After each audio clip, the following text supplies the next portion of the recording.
This one is in Kansas. Does say financial hardship, so possibly a little bit more motivation here.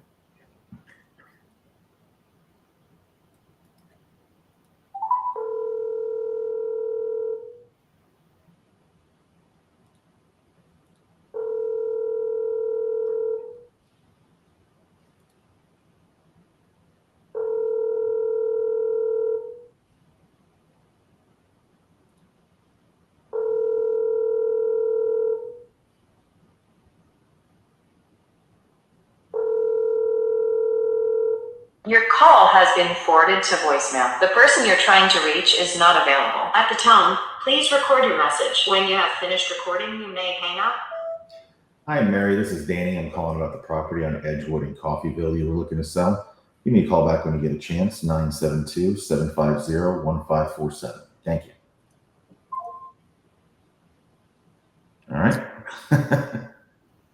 Next. I have not called any LeadZolo leads yet. Good. All right, so this one is Maryland, looking for a quick sale.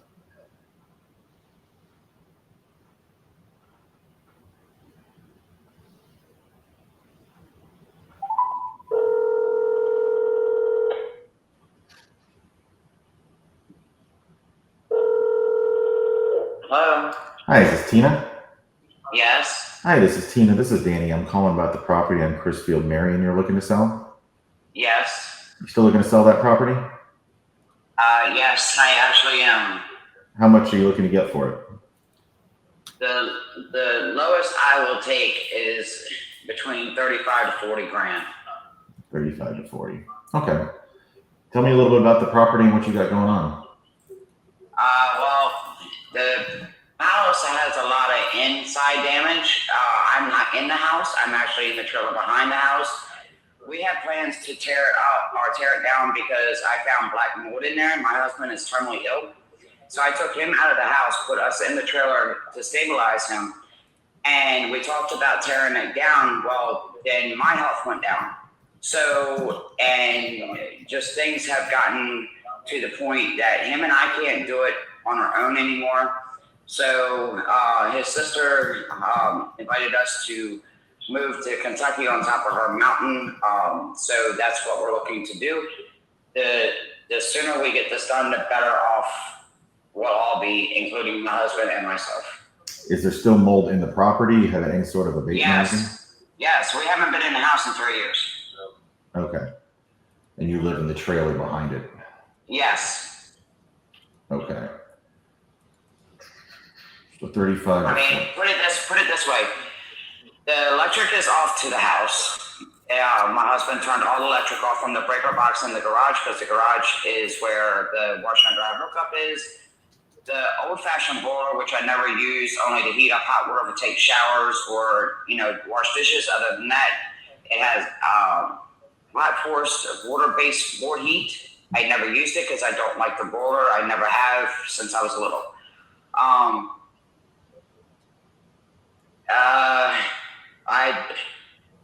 Neither me nor my husband has been allowed in it. If we needed something out of it, or like when my husband needed to know if all the power was off, my sister went in there. There was a couple of cats that we caught in there, but they've gone to the Humane Society. They were strays.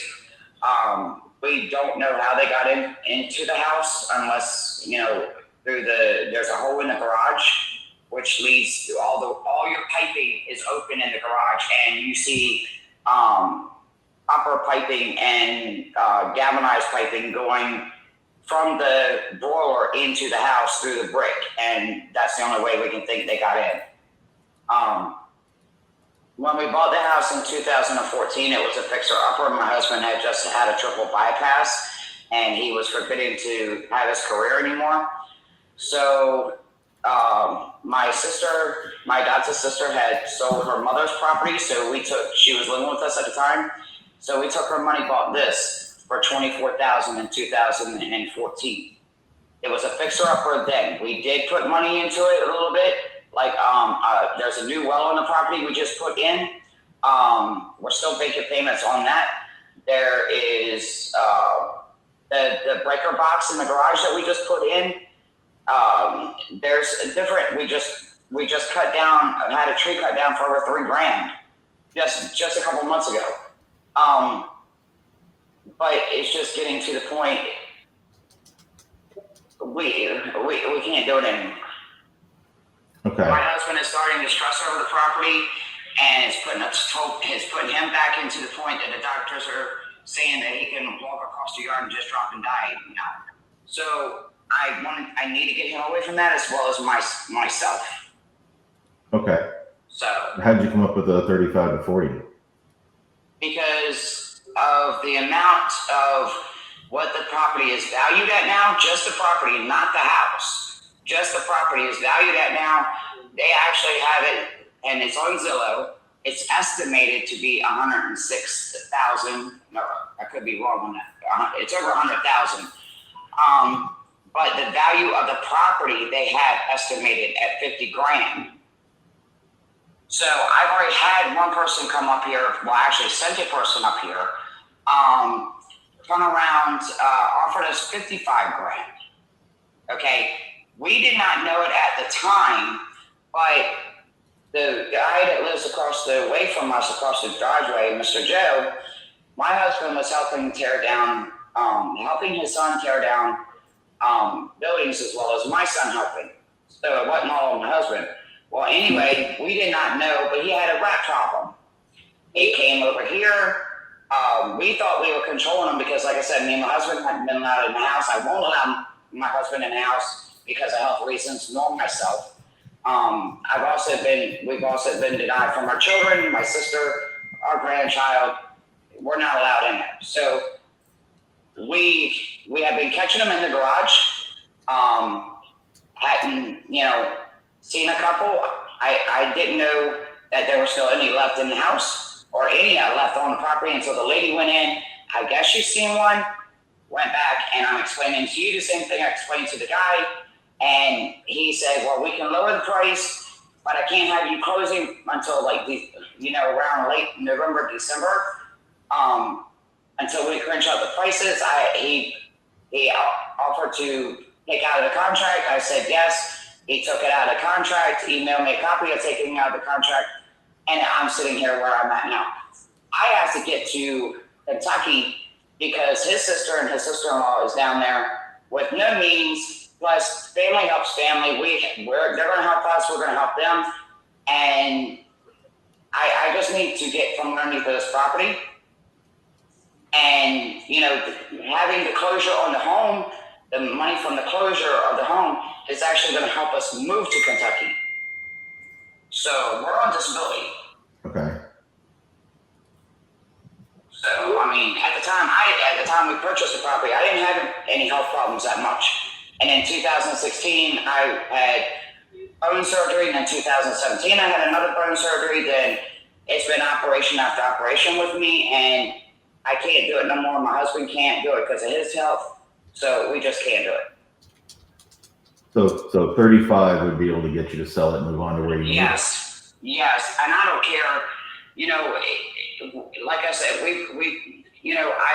love the property. I love the property. Don't get me wrong. It's got a grove on it, like a little overhang where you walk under and, just enjoy the quietness and all. The proximity to how close it is to town, fishing, crabbing, all that. We love that. That's why we moved to Chrisfield. But it's just taking a toll. Okay. So here's what I'm going to do. I'm going to get you over a contract for 35. Okay. That's going to be able to, with the ability for me to be able to get people to come check it out and make sure that this is, not something that needs to be set on fire or anything. And I mean that respectfully. If you can rebut it, hopefully you can. But me and my husband, it would have cost us more to rebut it than tear it down. And we don't have the money. We don't have the money to put back into it like that. Is what I'm saying. So basically, you're taking two people on disability trying to regut a home and fix it back up. That you're talking like $10,000, if more. Something and like that. We don't have that. So, if somebody else can do it and make a profit of it, so be it. Okay. Well, what I'm going to do is I'm going to get you over an offer for the property for $35,000. Okay. We'll be able to get, once you guys are able to look at it and sign it, then we'll get some people out there to come check it out and confirm that, we'll be able to move forward with it. And, if so, we'll be able to close when you need to and get you the money. And if not, then we'll come back and let you know. And if we have to retalk numbers, then we do. If not, then, we'll go our separate ways, and, it is what it is. But, well, we also have an abandoned camper that a guy about a year ago was supposed to strip it down and take it. We haven't seen nor hair, nothing from him since. The trailer that I'm in, or me and my husband and my sister are in, is called a park trailer. I paid $1,500 for that. That's staying with the property. We're not taking it down with us. That's staying. Okay. So, I mean, if somebody wants to, do some work onto it and make it better or whatever, and use it as a little, in-law home when somebody comes to visit, they can do that. If not, junk it, trash it. I don't care. I just need to get away from you. Okay. All right. So, I'm going to go ahead and get you over the contract. I think I've got your email here. Okay. On the deed is my name and my husband's. So. Okay. Let me make sure that I do have that here from public records before I let you go. Let me just confirm that here.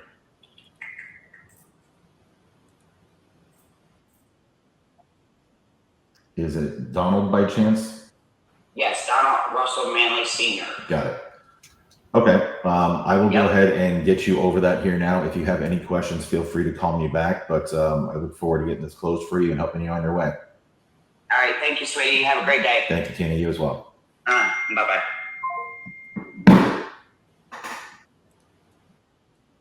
I forgot to ask for photos and access. It's all right. Not too bad for the second seller you ever talked to on the live before.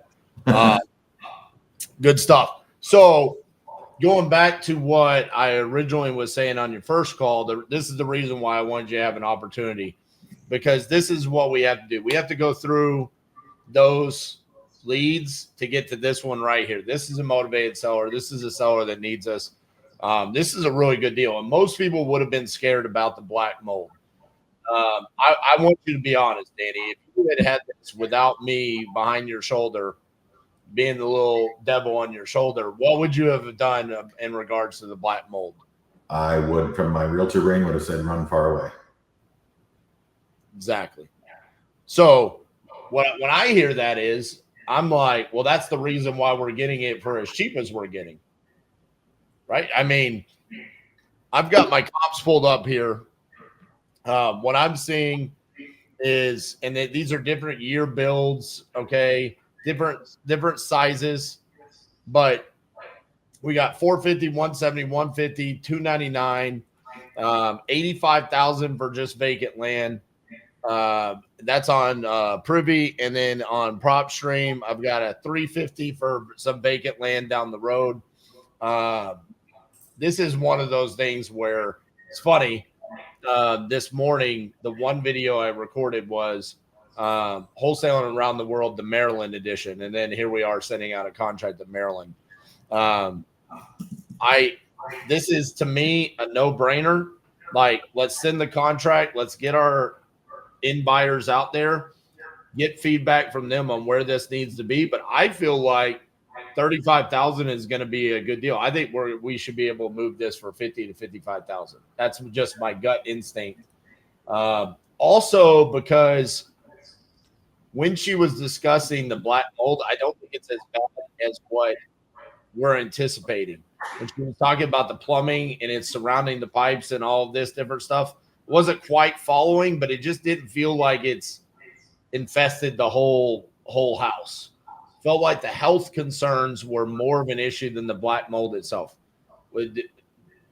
Was I just hearing it with rose-colored? No, she definitely said that they had health issues and they weren't even allowed in the house, basically. And some of that can be attributed. I don't know if it's just because they're older and, she may have already had health issues to begin with, and the house doesn't help that or aggravates it.